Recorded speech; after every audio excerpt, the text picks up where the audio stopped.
Hi, everybody, and welcome to today's digital event, giving you live updates about what's happening in our states. My name is Josephine Calipani. I am the executive director here at Family Values at Work. We are a national network of state anchor partners doing incredible work to win on and make progress on economic justice issues, especially for working families and working families of color. We are only as powerful as our state partners. So it is a delight to be able to talk to our state partners today and to highlight some of the work they are doing to advance our ability as working families and working caregivers to live and thrive and to be able to live and thrive on our own terms. We know that building state power is a key way for us to win legislative changes and culture change that will impact our lives at the state level and at the federal level.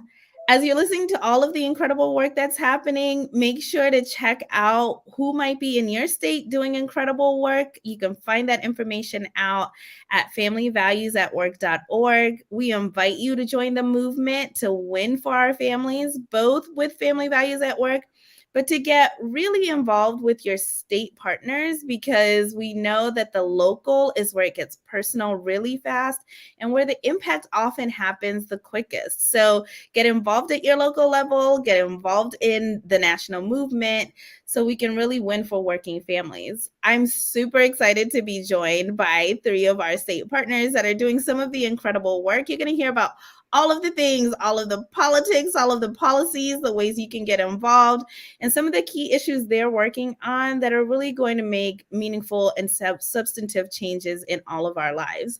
So I'm going to give them a minute to introduce themselves, and then we're going to get right into hearing about the work that they're doing in their states. Let's start with Aisha. Shout out your state. What are you doing over there in Michigan? Who you with? Go ahead, Aisha. Thank you. Thank you. I knew I was going to go first. So my name is Aisha Wells. I work for an organization called Mother and Justice. We are based out of Detroit, Michigan. D-Town, what up? And we organize around Black mamas, and we do policy advocacy organization that empowers Black mamas and mamas of color to take action on policy issues that will improve the quality of life for families, not just in Michigan, but around the country. So I am the national paid leave organizer within that organization, and so happy to be doing this work. We focus on what we call our mama's agenda, which is four main issues. So the first one is Black maternal health or reproductive health, or reproductive justice, excuse me, in which focuses on Black women die 3 to 4 times more during childbirth than their white counterparts. So we work on justice issues around that.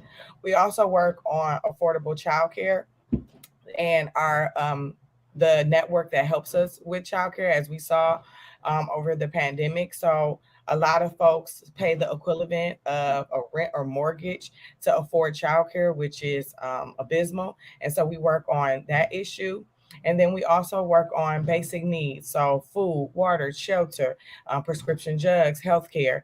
And then the last thing that we focus on, which you can't really see, I have on a paid leave T-shirt. And so we work on paid family leave and earned paid sick time, which no one should be able to have to choose between taking care of their families and putting food on their table and affording to pay their bills. And so those are the economic justice issues that we focus on at Mother and Justice in Detroit. And I will pass it to the next panelist.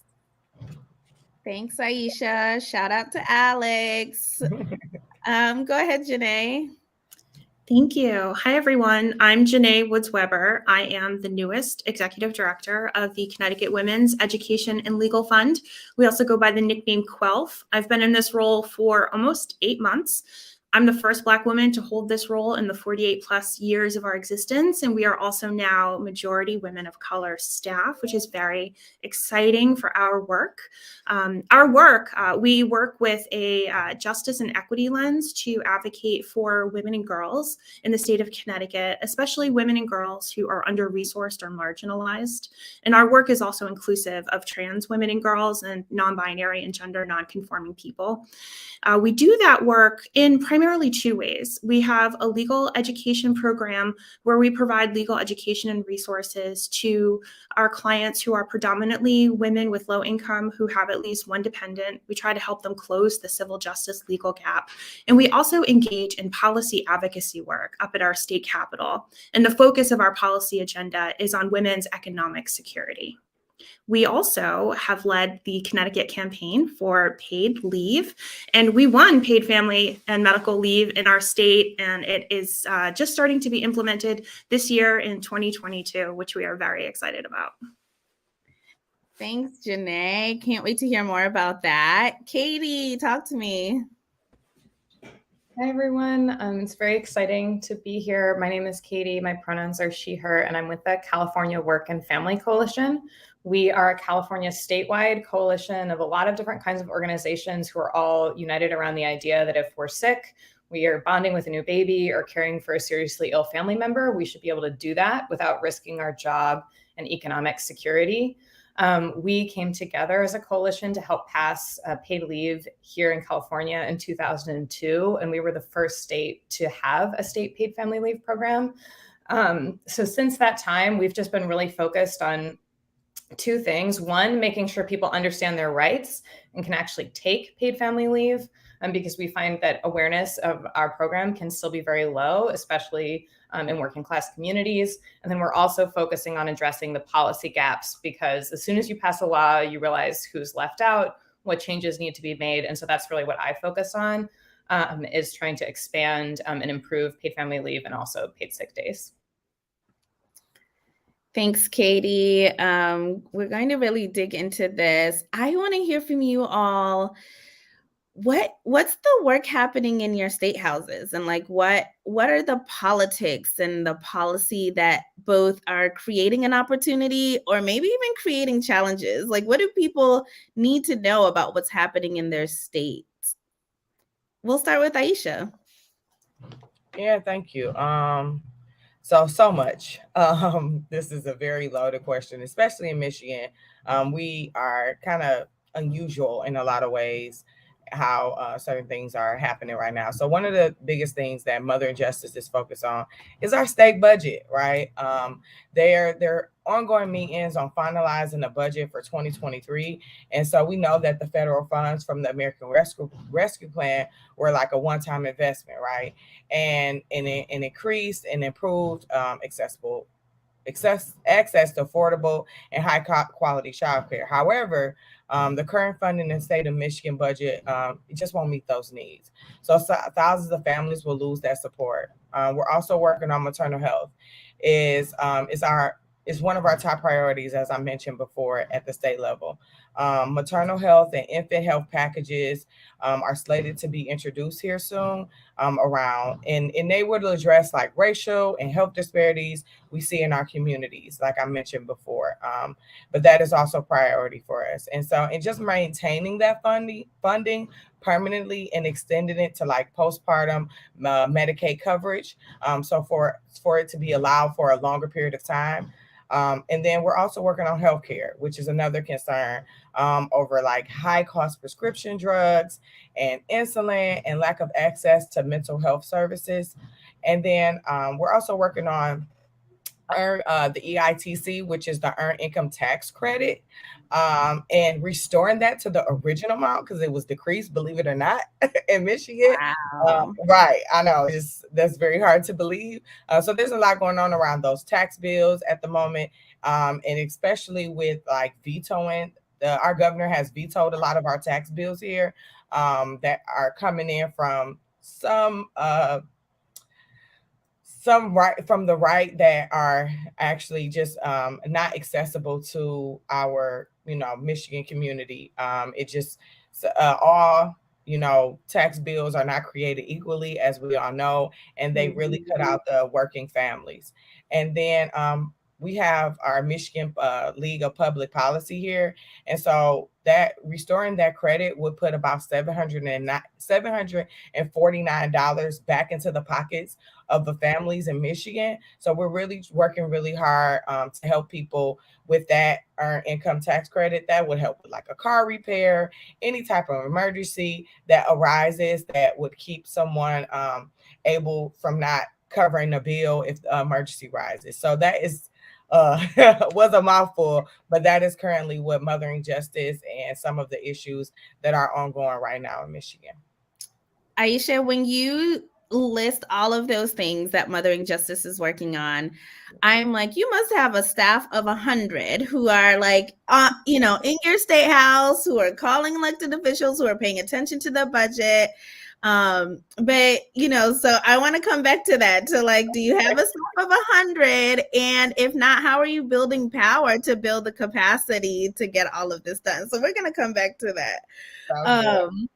Katie, I want to come to you because California politics are a little bit different than what we're hearing about in Michigan. Michigan's governor is vetoing things left and right. On the other hand, I feel like every day I see California's governor signing off on some things that sound really incredible. So talk to me about California politics and policy, what people need to know about what you all are advocating for, and why it matters.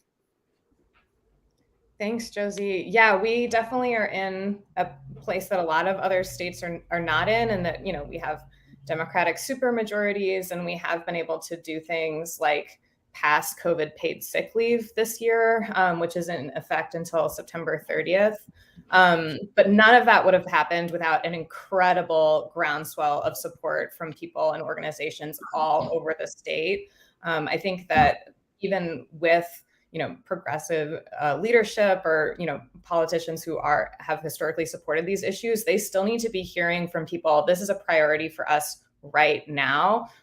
This is what we're experiencing. And that was really true with COVID paid sick leave. There was just incredible outcry. And we also worked really closely with our partners in organized labor to make that happen. We're also focusing on another really important improvement in our paid leave program, which is that our current wage replacement rates, so the percentage of pay that you receive while on paid family and medical leave, is only 60% for most people. And so that is just not enough, especially for low wage workers. And what sort of adds on to the injustice of this is that people are contributing to this fund literally in every paycheck for a benefit that then they can't afford to use. So we are really focused on that. We're trying to increase the wage replacement rate to 90%. It's been a long time priority of ours. And also looking at other important equity improvements like expanding the definition of family.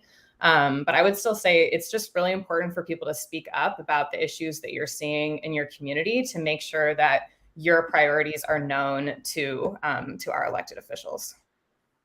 Thanks for sharing that. I want to come back to something you said about the timeline of work you all have been doing, because sometimes we hear about something as a headline and think it's work that started yesterday that materialized today. So I want to come back to that. Janae, talk to me about Connecticut. I feel like it's one of the forgotten New England states, but talk to me about the politics and policies there and what you all are working on and why it's important for people that are in Connecticut, but also, like Connecticut is one of those areas that influences then other states around it. I'm from the Midwest, from Illinois, and Illinois and Iowa have this thing, Illinois and Michigan, right? Like some of these states will influence each other. So talk to me about Connecticut, what's happening there and why it matters. We are a small state, but we're doing a lot of work. And right now we're in the middle of a short legislative session in Connecticut. It runs only from February 9th to May 4th. And given the way the calendar falls this year, a lot of people are saying it's actually the shortest session in 20 years in the number of working days. Like we heard from Aisha, top priorities here in Connecticut are also focusing on some tax relief for middle and working class families, but QUEL's particular contribution to the legislative agenda this year, like I mentioned before, is centered on women's economic security. And we're really leading efforts and working collaboratively with our partners to increase access to paid sick days, both in the immediate and the long term. We're supporting 2 key bills this legislature. The first one would provide up to 80 hours of COVID-19 paid sick leave for essential workers retroactively to July 21st, 2021. So that can take into account, all the time that they sacrificed through the spikes in cases due to the Delta and Omicron variants. And we're also working on another bill that would make some permanent changes to our existing paid sick day law, which at the time it was passed in 2011 was the first of its kind, but now it's outdated and we need to bring it up to date to make it align more with other states and remove all of the carve-outs in the law that prevent some workers from being able to access the short-term paid sick time that they need. Thanks for sharing all of the incredible work you all are doing. It's, it is overwhelming to hear how much you all are holding, and yet there's nothing you all said that I can't think of it having direct impacts as it's showing up in my own life, or I can think of 8 friends immediately that are dealing with any of the issues that you all just raised, and how important those issues are to our day-to-day life and our day-to-day functioning. Okay, so when we think about advocacy and the work that you all are talking about, the work that we all do, it's sort of like sometimes it can feel really hard from the outside to track where something starts, where something is, from the point of like something is a bill and then something passes. And then what does it mean to stay engaged in implementation? Like, talk to me about all of the different ways and moments that people can get involved and why it's important for people to get involved at different points and to stay involved. Katie, I think about where you started with California's history, right? Like, pay leave in California happened a while ago, and there's still work to be done. Why is that full range of engagement of public citizens and people who are impacted by these issues, why is it important? And talk to me about different places, different points in work that people can engage. So it's so important because only right, your personal experience. And these elected officials, just thinking on the advocacy side, they have to balance a lot of different interests and perspectives, right? But have they heard from you, right? Have they heard your unique perspective? So I think that's what I would say about that. I think a lot of people definitely don't, and we don't really learn this in school either. What governments even make these decisions, right? Who are these people? When are the moments when I could call them up and let them know what I think, right? And so I think it's really important to just like normalize that maybe we don't know, and or just start with one issue that we care about and try to find out who in your state is doing that work and get connected with them. I think one thing that everyone can do is just be ready to email or call your elected official when called upon by organizations who are doing this kind of thing. That is really, really impactful, and they do count those calls and keep track of them. In terms of implementation, you're absolutely right. It's a huge, important, I think often invisible part of making sure that these laws really work. We have coalition members who've been working on implementation issues since 2002, both directly with the government agency that administers paid family leave. And I think our education and trainings work as part of that also. And I think another way to kind of get involved is just to learn about rights in your state and then start to be someone in your community who can point people in the right direction if they have questions.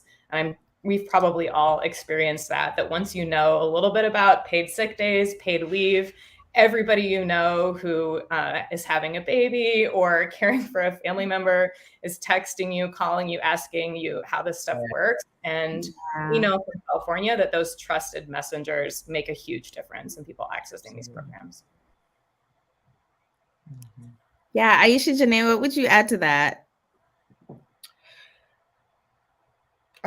I think that I would add not a lot to what was said, but just joining the organizations like Mother and Justice, like the organizations that were mentioned here, and getting involved and being a volunteer and asking about what training programs do those organizations or fellowships do those organizations offer so they can be the leaders in their communities. And so, yeah, that's what I would add to that. I would add that in addition to individuals really, taking upon their own power to reach out to their legislators to let them know that they care about issues. I agree with what Aisha said about getting training. At 12, we offer legislative advocacy training. We offer fact sheets on our websites about a lot of the policies that we're putting forward so that people can really arm themselves with information. We also have Know Your Rights sessions. We also take our role as a policy advocate very seriously. And as I mentioned earlier, we work with our direct services clients through our legal education program. And we actually piloted a new program this year called Women's Wisdom Circles, which were basically listening sessions where we sat down with these women and we asked them, what's going on in your life? What are policies that you want to see up at the state capitol that would really have the greatest impact on your life based on your own wisdom, what you know about your community, and what you know would work where you live? And we're taking all that information and we're going to be using that to inform our policy agendas moving forward. So we're really trying to, help bridge that gap between community and the Capitol. And I think that's really deeply important for those of us who sit in these kinds of roles to be that bridge, while also empowering other people and giving them the tools to take back to their own communities so that they can be their own advocates as well. Absolutely. I love that. Okay, y'all, like what's it going to take to win? Like if you could wave your magic wand, what is the one thing that you're like, in our state, if I could wave a magic wand, this is the thing we would win? And what's it going to take to win that? Like what do we have to do? What is it going to take?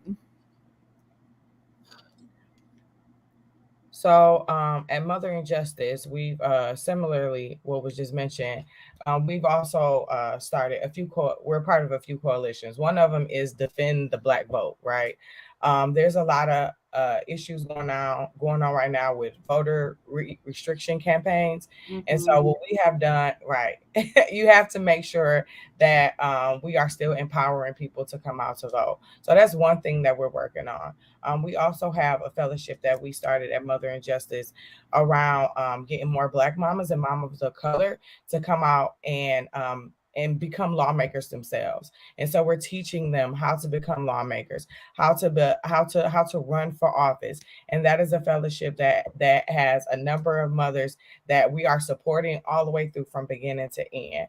And so if we could wave the magic wand in Michigan, oh goodness, I think that the one thing that we would have passed is all of it. No, I'm just kidding. But but honestly, right? But I think that the one thing that we would have to really have passed is one, having more Black and brown people and women in positions of power, right? And then the second thing is making sure that we are still empowering everyone to vote and be voters in their communities despite all of the things, because voting is a resource. It is not the end all be all. And there is so much more that comes into play after voting. And then the last thing is passing all the policies that I mentioned before that are going to keep us in an economical justice position, right? If you can't put food on the table, if you are stuck in survival mode, you are not able to continue to do all the other work that is out there that needs to be done. Janae, what would you say? What was your magic wand?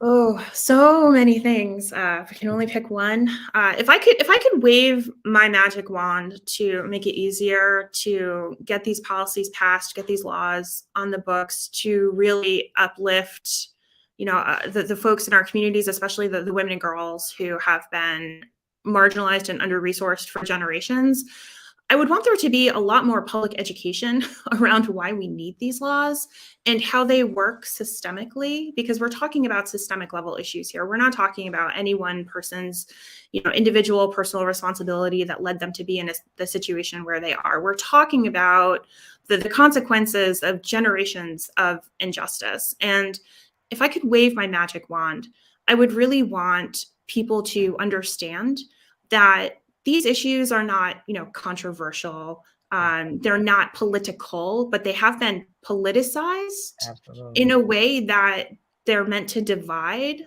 us from one another instead of allowing us to come together to care for each other and for our communities. And that's particularly true when we're talking about putting laws on the books where the beneficiaries will be women or people of color. It often becomes, this unspoken part of the conversation. And if I could wave my magic wand, I would want all of that to be revealed, especially because when you look at the research, for example, around paid family and medical leave, which had some strong opposition, on its way to being passed, when you look at the research and the polling and the stories of the workers who are closest to that issue, we're actually finding that there's highest usage in those districts where their elected officials opposed the program to begin with. So it would be wonderful if we could wave the wand and take away all of the misinformation and all of the way that these issues have been politicized, so that instead we can realize we're talking about real people and real people's lives. Yeah. Thanks for that. Katie. Well, hard to add much to what's already been shared, really echo all of that. I think I would just say, I think that it's really important for us to just keep working together and kind of building more partnerships between organizations who are already doing this work, new folks, people who are kind of getting involved in these issues for the first time, and just kind of bringing forth this idea that we should all live in a society that values human life, right? And values and sees these policies as essential for us as human beings. Like, we are all going to get sick. We are all going to have a family member we have to care for. Many of us are going to have kids, right? These are just fundamental protections that we should all have. Yeah, thanks for sharing that. Okay, so go back to that moment you were a baby activist, right? Where like you were just, starting this, thinking about this, or, maybe you weren't even quite there yet. But what was that thing that sort of clicked to you where you were like, I have to be part of this and I have to be part of this in this way?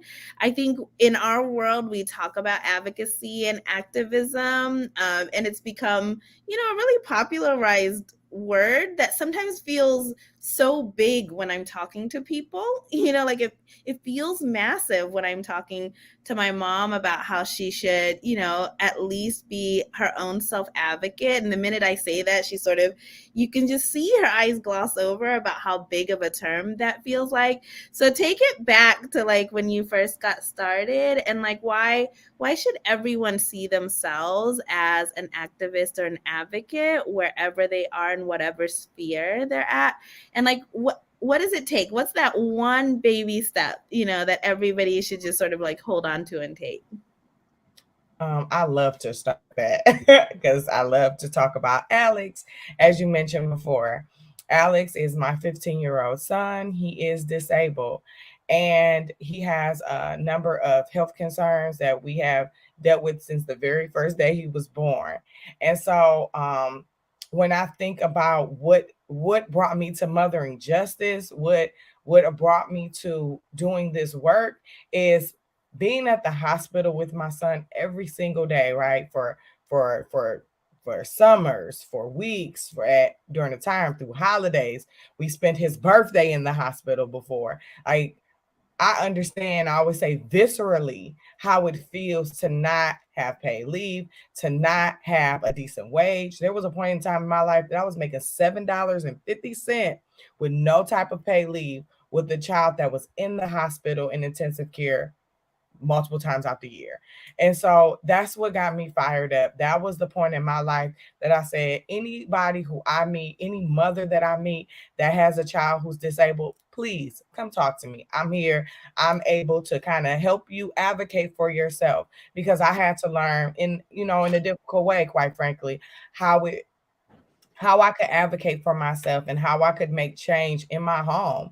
How can I, call the insurance companies and fuss with them about approving his wheelchair, how, approving his walker, and so that for me made me want to be in this work every single day, to let mamas know that you can advocate for yourself, as you said before, Josie. And it's not this big, wide, humongous thing that you have to do. It just simply starts with what in your household has made you mad, and you know that you can change it. What has pissed you off? What has fired you up? What has told you that, you know what, I can make this change for my household? There's no reason why I should not be able to have maternity leave. No reason.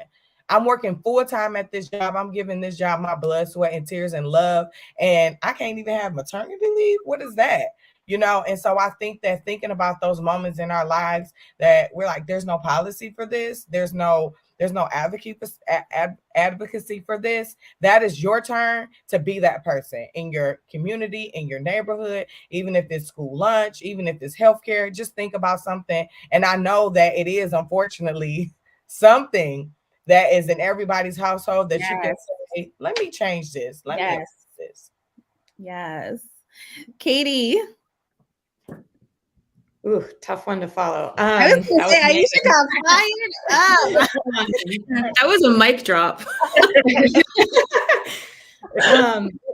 I guess two things. One, everyone's scared when they do it the first time. I'm still nervous sometimes doing this, and I do it for my work. So that's doesn't mean anything about your ability to advocate if you're nervous. And I think two, when we work together and support each other, that's what kind of helps us to overcome those fears, or to learn from each other and kind of take on these new things. Thank you. Janae.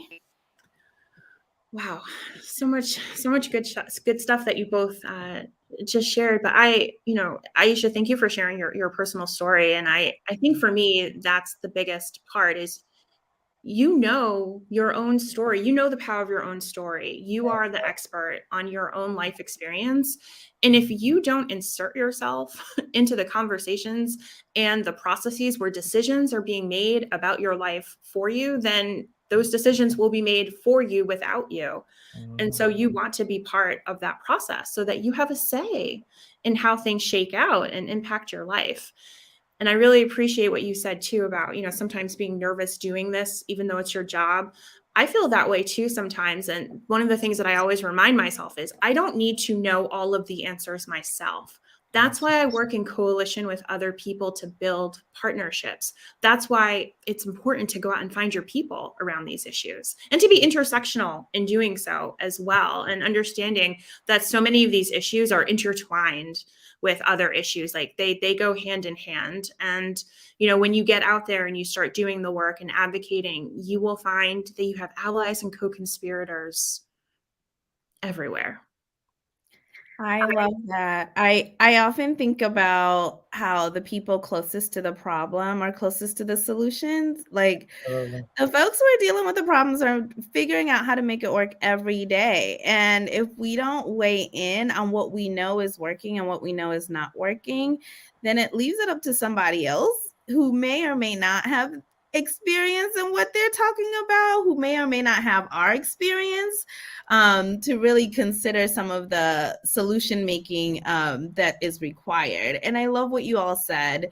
Who we are in our own personal experiences is enough. Like that is the power, right? Our own personal experiences, our own humanity, who we are, that is the power.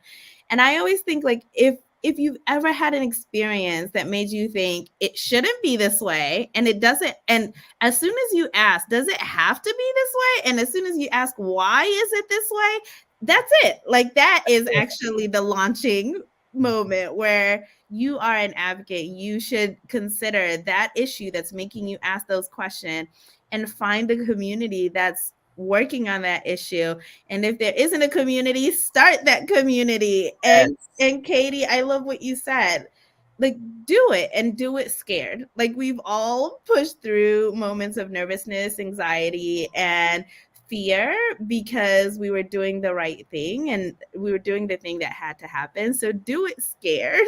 And that there's something about that fear that never goes away. I get so nervous talking to elected officials, and I have to remind myself I'm their boss. Like, we put them in, they work for us. And as soon as I tell myself that, it's sort of the pep talk I need to get through the moment. So as we close out, I have one more question for you all. And then, we'll have a little bit of a call to action of how folks can get involved. So my last question to you all is, what brings you hope? And my sub question is, where can people find you? Since we're talking about getting involved, state politics and state policy, the things we know we have to win. So what brings you hope, and where can people find you?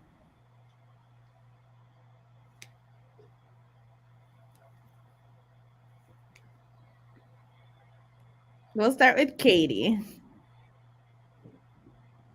I think this conversation made me hopeful. It's always great to hear from other people who are doing this work. I think that's true, that we are really in a moment where more and more people are recognizing how important these issues are and how we need to turn this moment into permanent policy solutions. And I think more and more of us sort of having these conversations and seeing that is making me really hopeful. You can find the Work and Family Coalition at Work Family CA on social media and also on our website. So reach out if you're in California. Thanks, Katie. Janae, what brings you hope, and where can people find you? I have a lot of hope in this moment. I know it feels like we're living from crisis to crisis, but that also feels like there's a lot of opportunity for change as things become revealed. So I have hope in the way that, we really are, working hard to center the voices and experiences of the people who have been harmed the most. I definitely think that's a trend that will continue, and I'm excited for QUELF to be part of that. And also, the thing that gives me the biggest hope is that we do win. We do win. Yeah. Participating in this conversation today has been part of campaigns that have won. Sometimes they take a long time. Paid family medical leave was years in the making, but we have a blueprint now for how to do this, and we win. When we persevere, we win. So that gives me a lot of hope. And folks who want to be part of this work can find the Connecticut Women's Education and Legal Fund at quelf.org, and they can follow us on Facebook and on Instagram. Thank you. Aisha, where do we find the Mama's Agenda and Mothering Justice, and what brings you hope? So first, always, Alex brings me hope, right? And I think also what brings me hope is understanding and knowing that there is a Black mama or mama of color who has a child who is disabled, and they don't know what they're doing, but then they went to Mother and Justice website and they found out that I can be an advocate, right? And so that for me has brought me hope, and just continuing to fight for mamas of color and Black mamas across the country. That always gets me up. I always tell people, like, I found my dream job. And so I'm just so excited to be continuing to be a part of this moment and continuing to make this type of change. You can find Mothering Justice at motheringjustice.org. We are on Facebook, we are on Twitter, we are on Instagram, we are on TikTok. Okay, come on, TikTok. we try it. All right, and so that's where you can find us. There is a quote that y'all kind of reminded me of, and I can't remember all of it, but it's in Ebony, who's our executive director for Michigan. She always has this quote, so I was trying to find it, but it's basically saying, continue to always speak even when your voice shakes. And so I love that, and I just always live by that myself, because these moments can be scary. But Katie, you bringing that up has been the most true thing. Like, I'm always scared. I'm scared when I start this stuff, and then we moving and we rolling and we talking, and it just feels more comfortable as time goes on. So continue to do it and say what you need to say, even when your voice shakes. Katie, Janae, and Aisha, thank you so much for participating in your state, our state highlight of what's going on in states. I am all of the work that you all are doing, the networks you're connected to, I have so much hope in that. Even in moments where we're watching federal legislation and we're watching things happen at the national level that feels really, really hard, I know that you all are situated and positioned and postured at the state level, and little by little, day by day, are doing the work that we know it takes to build the power we need to win. And when we build power, Janae, and when we persevere, we do win. Connecticut is winning. California is winning. I know Michigan is winning. I've seen the social media ads and the page and your numbers growing. I know we're winning. And when sometimes it feels so disconnected at a federal level, I talk to people at the state level and I hear about all of the work you all are doing, and that disconnect feels smaller, and it feels like we are making progress to win for families. And that gives me hope every day. So I'm so grateful for you all. So grateful for Alex. And please, if you want more information, you can find all the information about all the work you heard at familyvaluesatwork.org. You can look up what organizations are doing what work in your states. You can also find Family Values at Work on, I think, almost all of the social media channels. Definitely Twitter, definitely Instagram, definitely Facebook. I'm gonna have to ask about TikTok. I'm still learning from my 8-year-old goddaughter all about TikTok to figure all of that out. Please, please, please find a place to plug in to get involved in the smallest ways and in the biggest ways. You would be surprised. I often think about the analogy I heard that even the smallest way of being involved is like adding a drop of water to a bucket, and eventually that bucket's going to fill up and tip over. And that's what we want, is that tipping moment that changes culture and changes policies so that our families are winning and thriving and living on our own terms. Thank you all so much. And we're going to do this again soon, right? Yes, of course. Yeah. Thank you. Thank you. Peace.